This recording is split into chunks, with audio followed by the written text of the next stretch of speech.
दोस्तों, अगर आप एक पार्टनरशिप फर्म रन करते हैं तो आज का ये शॉर्ट आपके लिए काफ़ी इंपॉर्टेंट है। आपको याद होगा रिसेंटली फाइनेंस एक्ट 2024 जो कि ऑलरेडी पास हो चुका है और एप्लीकेबल हो जाता है फाइनेंशियल ईयर 25-26 के लिए।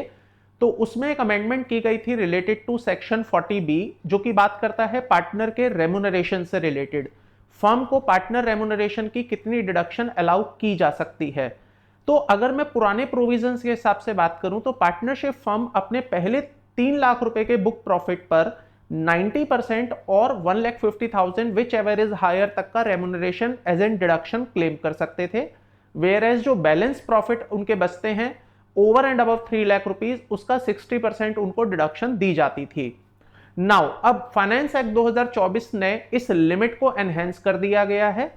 तो अब आपकी जो लिमिट है वो कुछ इस प्रकार से रहेगी कि पहले 6 लाख रुपीज के प्रॉफिट का 90% और 3 lakh whichever is higher will be allowed as an deduction to partnership firm, और जो बैलेंस प्रॉफिट बचेगा उसका 60% उनको अलाउ हो जाएगा।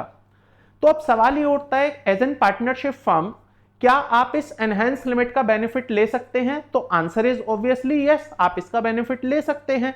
बट इसके लिए आपको एक काम करना पड़ेगा। अगर आपकी पार्टनरशिप फर्म की जो डीड है उस डीड में आपने क्लॉज डाला हुआ है कि हम अपने पार्टनर्स को रेम्यूनरेशन पे करेंगे इस स्लैब के अकॉर्डिंग, जो कि आपने एग्जैक्टली इनकम टैक्स से कॉपी किया हुआ है, तो प्लीज आप उसको अमेंड करवा लीजिएगा।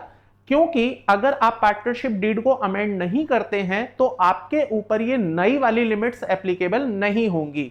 दोस्तों, सेक्शन 40B कहता है एज पर डीड और इनकम टैक्स, तो वहां पर फिर कंफ्लिक्ट हो जाएगा। डीड में आप कुछ और लिख रहे हैं जबकि इनकम टैक्स में कुछ और लिखा हुआ है। लेकिन अगर आपने डीड में कुछ इस प्रकार से लिखा हुआ है कि we will pay the remuneration as per the income tax section 40B, तो कोई प्रॉब्लम नहीं है। लेकिन अगर आपने डीड में लिमिट्स स्पेसिफाई कर दी हैं तो उस केस में प्लीज आप डीड को अमेंड करवा लीजिएगा, नहीं तो आपके पार्टनरशिप फर्म को इस सैलरी की डिडक्शन नहीं दी जाएगी जो नई वाली लिमिट्स के अकॉर्डिंग आप पे करेंगे।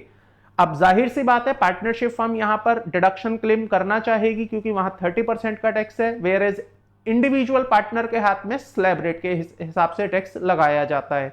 तो मेक श्योर कि अगर आप ज्यादा बेनिफिट क्लेम करना चाहते हैं सैलरी का, पार्टनर रेम्यूनरेशन का, तो आपकी डीड में प्रॉपरली उसको अमेंड करवा के आप रखिएगा। दोस्तों, इसी तरह के इंफॉर्मेटिव एंड नॉलेजेबल वीडियोस देखने के लिए चैनल को सब्सक्राइब कर लीजिएगा।